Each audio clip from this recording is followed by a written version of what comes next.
Hi everybody, this is Sonia. I did talk about this book, which is Vox by Christina Dauscher, in my library part 2 a little bit. I felt like it needed a full review.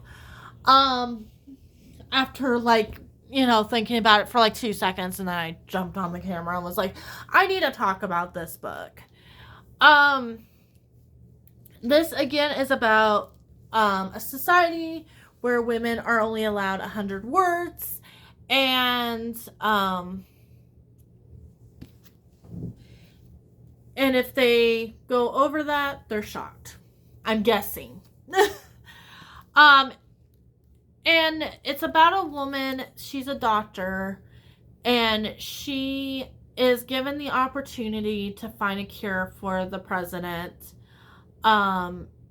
To get her words back. And then her daughter is also allowed to get her words back as well. They don't have to wear monitors, stuff like that. Few things, and this is going to be, I'm going to loosely compare this to Handmaid's Tale.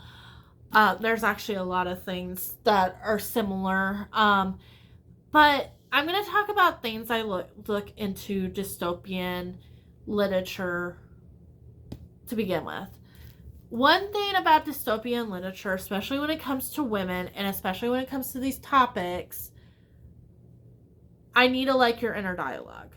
I need to feel for this character.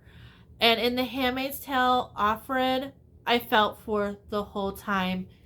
There's parts of The Handmaid's Tale that are actually kind of funny. I think there's a little bit more humor in the inner dialogue in the show than there is in the book. I haven't read the book I read the book twice and I can't remember.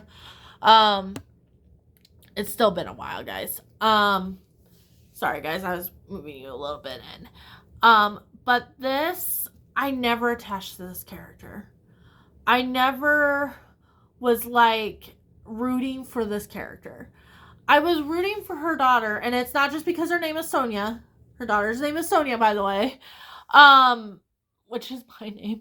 But anyways, but I mean, obviously I want Sonia to get her words back. She's like a 6-year-old girl, like she doesn't know any better.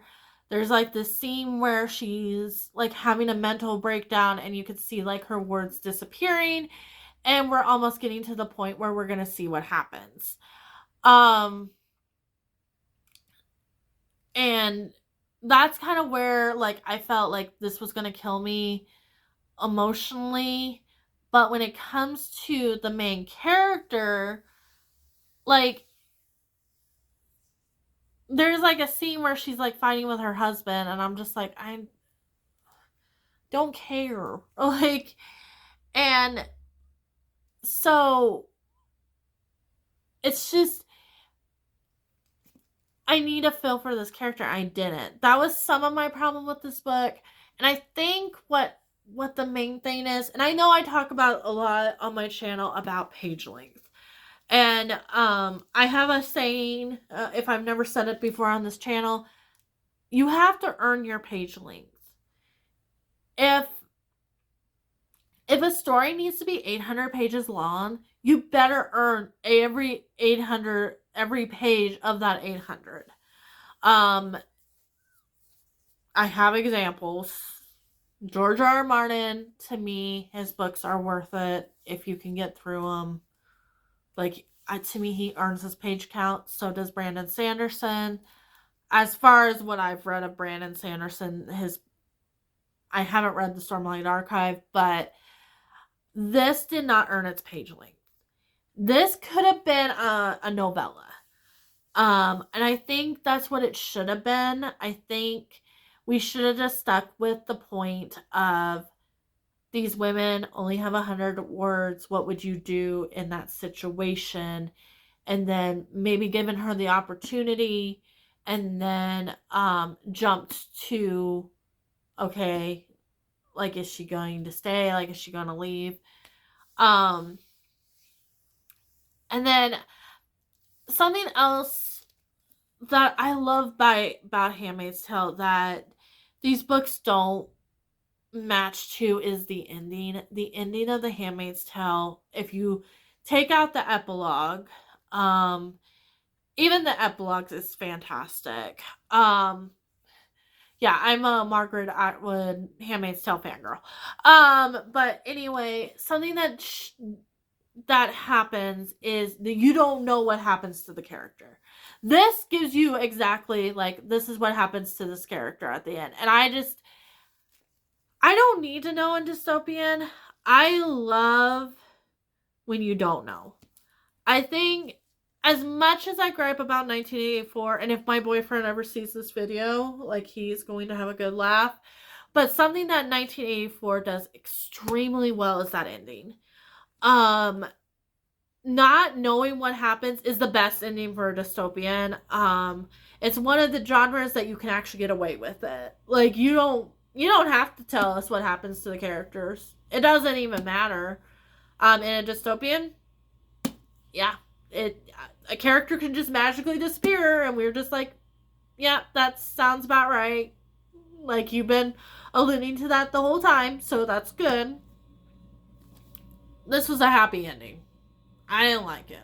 Like, just, and I think, gonna get kind of in spoiler territory a little bit. The fact that she cheated on her husband and had a kid, then they were like, well, abortions aren't allowed. Like, okay, this is like way too Handmaid's Tale for me. Did not make me happy. Did not put me in a good mind space. I'm like, I already don't like you. I'm just reading this for the concept of it, and then to hope Sonia, like, gets to escape this world and I guess go to Italy, or something. Yeah, and then she runs away with the guy and then leaves her kids. Like, none of it makes this character look good, okay? Like, and I did not, like, her husband was fine. Like, her husband was just, like, trying his best in this world. He's like, forget what it used to be like. It's not like that anymore. Like, cool, bud. Like, not, maybe not the most glamorous response ever, but yeah, you're being a realist here. Like, this woman needs some realism or something. I don't know. But anyway, like, and then she leaves her kids. She leaves Sonia behind. Like, she's just like, oh yeah, I'm gonna go off with this guy. Hopefully I get those passports so I can send them to my kids so they can get out of the situation. I'm not feeling bad for her boys. Her boys are fine. But yeah, you left Sonia behind. You didn't make sure Sonia was taken care of. Like, lady, like, this was the whole point of the book. You just, like, are like, oh yeah, bye Sonia. Like, hopefully you'll be good, right? Yeah. Nope. Oh my. Why? Why? Why is that a thing in this book? I will never know. I hated the ending so much. This book should actually be a 2-star. I think I rated it 3 on Goodreads if I haven't rated it already. But, oh my goodness, it made me so mad. The ending made me so mad. And it's not even what the government did. It was like what the main character did. I don't even know her name. What is her name?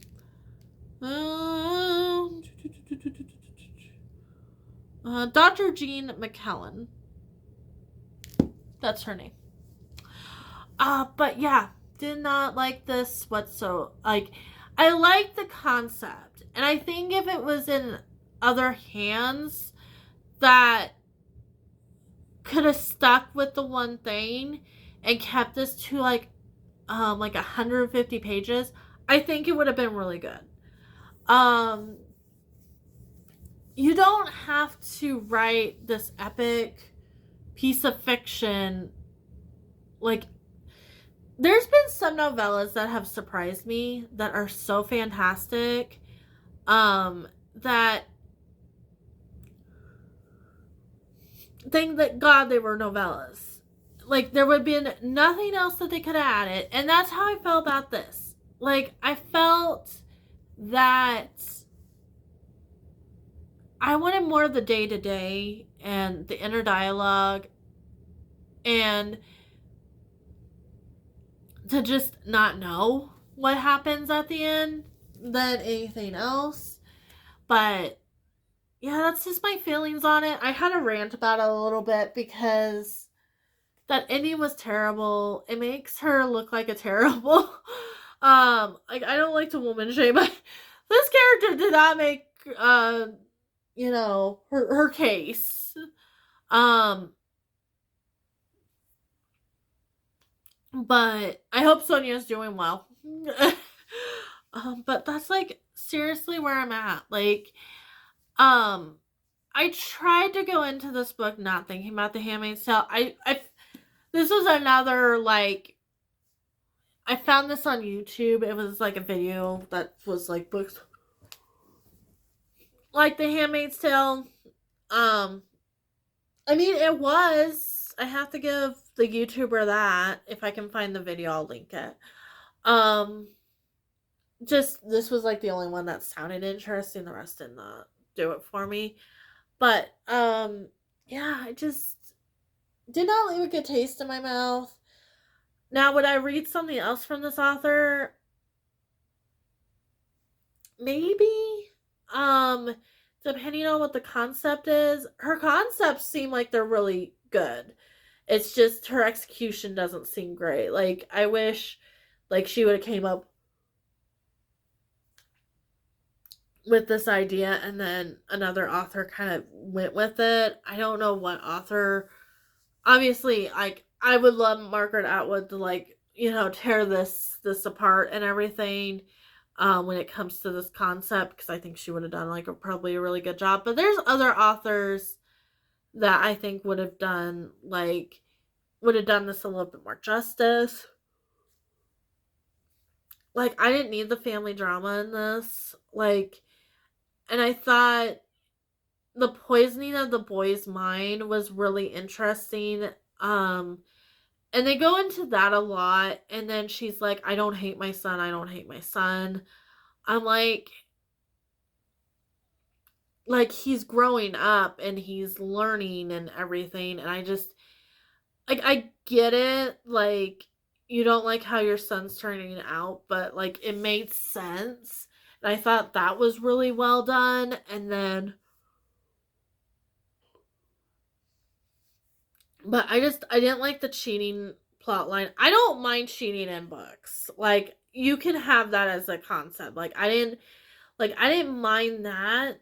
I just, it was just how it was executed. And I'm like, it didn't need to be in there. Like, I would have been fine if it went from, okay, like, here's, like, the first, like, maybe 50 pages was set up, and then maybe they spent, like, 100 pages trying to find the cure, and then it was like, well, she found the cure, and then period, and then we're done. I would have been okay with that. And everything. But yeah, this book did not do it for me. The more I rant about it, the less stars I want to give it. Like, it started out as a 3, now I'm like, oh my goodness, is it going to go down to a 2-1 star? Just because of the ranting. But anyways, like and subscribe if you want more, like, book reviews, book content. And I will see you in a video coming real soon. Okay, bye.